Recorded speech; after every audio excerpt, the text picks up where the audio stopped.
صلی اللہ علیہ وسلم کا سنہرا طریقہ تھا. اس کا مقصد یہ ہے کہ انسان اپنے سر پر جیسا بھی بال رکھے لیکن چاروں سمت برابر ہونا چاہیے.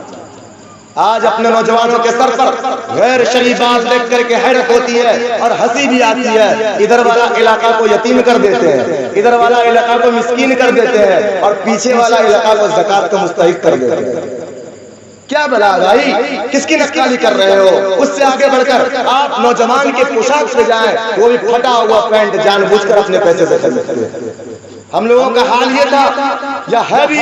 کہ اگر ہم لوگوں کا کپڑا کہیں پھٹ جاتا ہے تو مجلس میں اس کپڑے کے ساتھ جانے میں شرم محسوس کرتے ہیں. لیکن نوجوانوں کی عقل اتنی خراب ہو چکی ہے,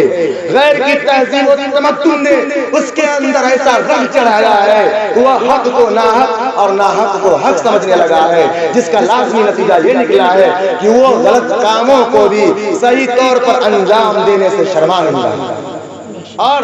اپنے باپ کی نجی اور پرسنل کمائی سے پھٹا پرانا جینس خرید کر پہن رہا ہے جو کہ شریعت کے بالکل خلاف ہے. ہونے سے اوپر پڑ رہا ہے تو مرد کا سطر جو ہے وہ ناف سے لے کر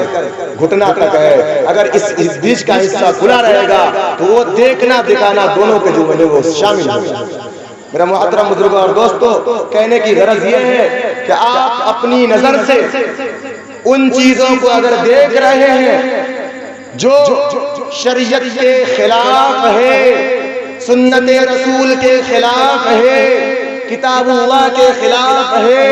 صحابہ کی زندگی کے برخلاف ہے, اگر آپ کو اللہ تبارک و تعالی نے اتنی طاقت دی ہے, اتنی حیثیت دی ہے کہ آپ اس کو ہاتھ سے روک سکے تو آپ کو حکم ہے کہ آپ اس کو ہاتھ سے روکیں. اگر آپ کے اندر طاقت و ہمت نہیں کہ آپ اس برائی کو اپنے ہاتھ سے روک سکیں تو آپ کے لیے دوسرا حکم ہے کہ آپ اس کو زبان سے لعن طعن کریں. اگر یہ بھی کرنے کی طاقت اور ہمت آپ میں نہیں ہے تو سب سے ادنا درجے کا جو حکم ہے وہ اس فعل کو آپ اپنے دل کے اندر برا سمجھے. اس کو حدیث کے اندر سب سے نچلا درجہ اور ادنا درجہ ایمان کا بتایا گیا ہے. میرا محترم بزرگوں اور دوستو,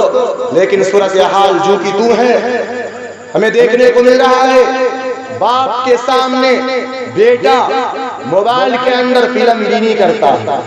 باپ دادا کے سامنے بیٹا بیٹھ کر گانا بجانا کرتا ہے, لیکن باپ اور دادا اس خوف سے, اس ڈر سے اس کو روک تھام نہیں کرتے کہ اگر اس کو ہم روکیں گے, تھامیں گے, اس پہ کنٹرول کروائیں گے تو یہ ہم کو کما کر نہیں کھلائے گا. آپ کو معلوم ہونا چاہیے کوئی کمائے یا نہ کمائے, رزق کا مالک اللہ ہے. وہ اپنے کلام کے اندر اپنے ایمان والوں سے وعدہ کر چکا ہے. کیا آپ یقین نہیں کرتے رب کریم پر؟ جو اپنے نافرمانوں کو بھی بھوکا نہیں سلاتا وہ ہم جیسے انسانوں کو بھوکا سلائے گا. میرے محترم بزرگوں اور دوستو, اللہ تبارک و تعالیٰ پر بھروسہ رکھیں کہ اگر یہ نالائق بیٹا اپنی بری حرکت سے باز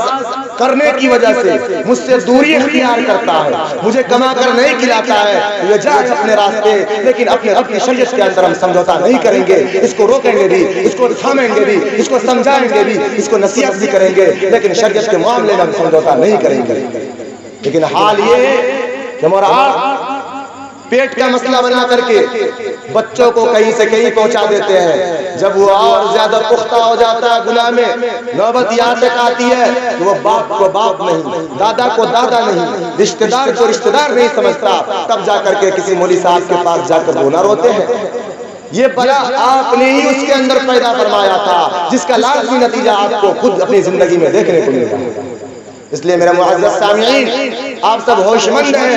آپ پوری دنیا کو تو برائی سے نہیں روک سکتے, ہم پوری دنیا کو تو برائی سے نہیں روک سکتے, ہم کسی کو بھی کسی عمل سے نہیں روک سکتے. کسی کو روکنے کا اختیار, کسی کو روکنے کی اتھارٹی, کسی کو روکنے کی طاقت ہم میں سے شاہجہاز کسی کو ہو اگر یہ نہیں ہے, کم از کم ہم لوگوں کو اتنی صلاحیت تو ضرور ہے کہ ہمارے گھروں کے اندر جو رسمیں بد جنم لے رہی ہیں, ہمارے گھروں کے اندر جو غیر شرعی کام کیے جا رہے ہیں, ہمارے گھروں کے اندر جو غیروں کا طریقہ اپنایا جا رہا ہے, اس کو تو کم از کم ہم اور آپ روک ہی سکتے ہیں.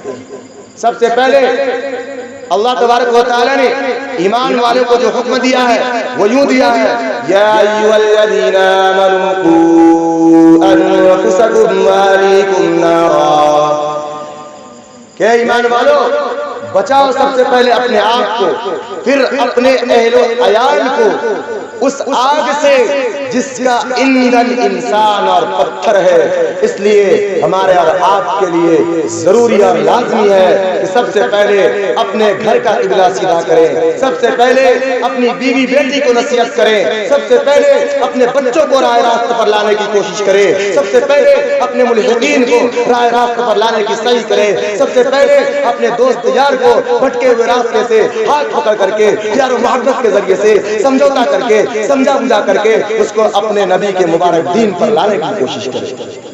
یہ میں ایسے ہی نہیں کہہ رہا ہوں، بلکہ رب کریم کا حکم ہے، یا ایھا الذین آمنوا قوا انفسکم، او امر کا صیغہ ہے اور امر وجوب کے لیے آتا ہے، یعنی اس پر حکم لاگو کر کے اس کام کو کرنا اللہ تبارک و تعالیٰ نے واجب قرار دیا ہے۔ اس لیے میرے معزز سامعین، زیادہ گھبرانے اور پریشان ہونے کی ضرورت نہیں۔ آپ اگر جس گھر میں رہتے ہیں اس گھر کو، اس گھر والے کو رب کریم کے حکم کے مطابق، رب کریم کے بتائے ہوئے طریقے کے مطابق، شریعت محمدیہ کے زندگی کے مطابق ان کی زندگی کو بنوا لیں گے تو ہم کو 100% یقین ہے اور چڑھتے سورج سے زیادہ یقین ہے کہ آپ کے سماج کے اندر بہت زیادہ تبدیلی آ جائے گی، آپ کے سماج کے اندر بہت زیادہ بدلاؤ آئے گا، تبھی جا کر کے آپ کا معاشرہ دینی معاشرہ کہلائے گا، تبھی جا کر کے آپ کا سماج ایک ایمان والا سماج کہلائے گا۔ اگر آپ غیروں کی برائی پر، غیروں کے عیوب پر نظر رکھ رہے ہیں، اس کی اصلاح تو آپ کی نظر رکھنے سے ہو جائے گی، لیکن آپ کے گھر کا قبلہ بالکل بدلا رہے گا، تب جا کر کے آپ سے دنیا کے اندر کوئی کام ہونے کو نہیں ہے۔ اس لیے لازمی طور پر اپنے اوپر واجب سمجھے کہ ہمارے جو متعلقین ہیں، ہمارے جو ماتحت ہیں، میں ایسے ہی نہیں کہہ رہا، حدیث کے اندر ہے الا کلکم راع، خبردار خبردار ہوشیار ہو جاؤ کہ تم میں سے سب کے سب نگراں ہیں، اور کل راع مسئول عن رعیتہ،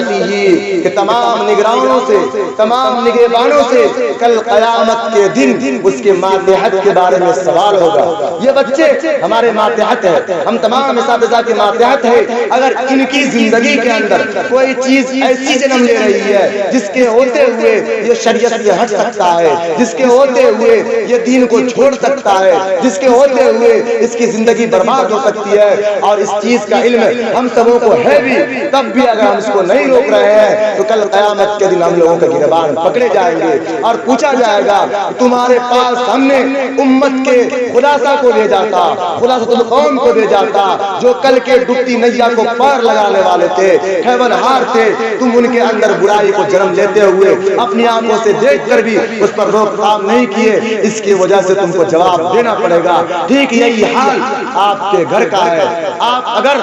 باپ کی حیثیت سے گھر میں ہیں تو آپ کی ذمہ داری ہے کہ آپ اپنے بچے اور بچیوں کو ان کاموں سے روکیں جن کا نتیجہ جہنم ہے، ان کاموں سے بچائے جن کے کرنے پر رسول اللہ صلی اللہ علیہ وسلم کی ذات ناراض ہوتی ہے، ان کاموں سے روکے جن کو کرنے سے شریعت کے لوگ ناراض ہوتے ہیں، جن کو کرنے سے انسان خدا سے دور اور شیطان سے قریب تر ہو جاتا ہے۔ اس لیے میرے محترم بھائیوں، آپ اپنے دل پر ہاتھ رکھ کر کے آج ہی اسی مجلس کے اندر اپنے تمام عیوب پر اپنے سر کی آنکھوں سے نگاہ ڈال کر کے اپنے دلی جذبات کو قابو میں رکھ کر کے اپنے دلی جذبات کو جھنجھوڑ کر کے آپ اپنے اوپر چند منٹ غور کر لیں، اور آپ کو اپنے عیوب جب نظر آنے لگے، آپ کو اپنی برائی جب برائی معلوم ہونے لگے، تب جا کر کے آپ کامیاب انسان کی صف میں داخل ہو سکتے ہیں۔ اگر آپ کو تمام برائیوں کے باوجود اپنی برائی پر نظر نہیں جا رہی ہے، اس کا مطلب یہ ہے کہ آپ کی جہالت پر جہالت سوار ہے۔ اس کو شریعت کے اندر جہل مرکب کہا جاتا ہے۔ ایک انسان جاہل ہے، ایک انسان کسی چیز سے جاہل ہے تو اس کو صرف جاہل کہا جائے گا، اس انسان کو صرف جاہل کہا جائے گا، اور وہ انسان جاہل اس طور پر ہے کہ اگر اس کے سامنے دینی کوئی بات پیش کی جاتی ہے تو وہ سر دھن کر کے مان لیتا ہے اور کہتا ہے بھائی اس چیز کا مجھے علم نہیں تھا۔ اور ایک انسان جو بہت خطرناک اور بہت گھٹیا ہے وہ یہ ہے کہ وہ جاہل ہے لیکن اس کے باوجود بھی جب اس کے سامنے دین کی بات کی جاتی ہے، دینی احکام اس کے سامنے بیان کیے جاتے ہیں، تو اپنی جہالت پر نظر نہ کرتے ہوئے بلکہ اس کا مذاق اڑانے لگتا ہے، بلکہ اس چیز کی نفی کرنے لگتا ہے اور علماء سے بحث کرنے لگتا ہے اور ہٹ درمی پر اتر جاتا ہے۔ اس انسان کی قطعی طور پر کبھی بھی اصلاح نہیں ہو سکتی۔ اس لیے جس کو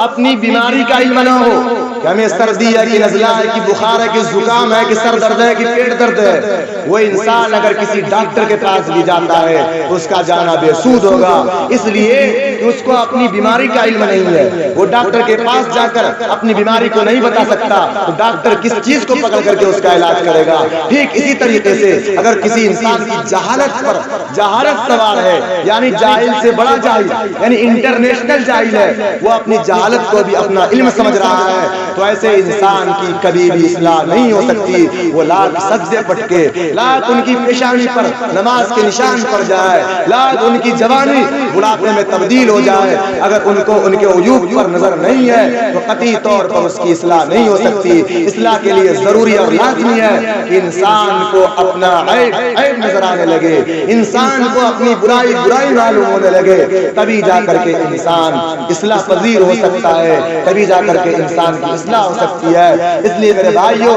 آج ہی اسی مجلس کے اندر عہد کریں کہ انشاءاللہ ثم انشاءاللہ ہماری زندگی جو رب کریم کی نافرمانی میں گزری ہے، ہماری زندگی جو شریعت محمدیہ کی مخالفت میں گزری ہے، ہماری زندگی جو داڑھی کاٹنے میں گزری ہے، ہماری زندگی جو داڑھی غیر شرعی رکھنے میں گزری ہے، ہماری زندگی جو لباس کو غیر کے طریقے پر پہننے میں گزری ہے، ہماری زندگی جو رب کریم کے حکم کے مخالف گزری ہے، ہماری زندگی شریعت سے ہٹ کے گزری ہے، ان تمام زندگیوں سے ہم توبہ کرتے ہیں اور آج سے ہم اپنی زندگی کی بنیاد شریعت کے مطابق رکھیں گے، اور آج سے سب سے بڑی چیز اور سب سے بڑی کامیابی ایمان کو سمجھیں گے، سب سے بڑی کامیابی اعمال صالحہ کو سمجھیں گے، سب سے بڑی کامیابی حق گوئی کو سمجھیں گے، سب سے بڑی کامیابی صبر کی تلقین کو سمجھیں گے، تبھی جا کر کے ہم لوگوں کا ڈوبتا نیا پار رکھ سکتا ہے، تبھی جا کر کے ہم سبوں کی ڈوبتی ہوئی کشتی ساحل پر جا سکتی ہے، ورنہ ہم سبوں کو ہلاک ہونے سے کوئی نہیں بچا سکتا۔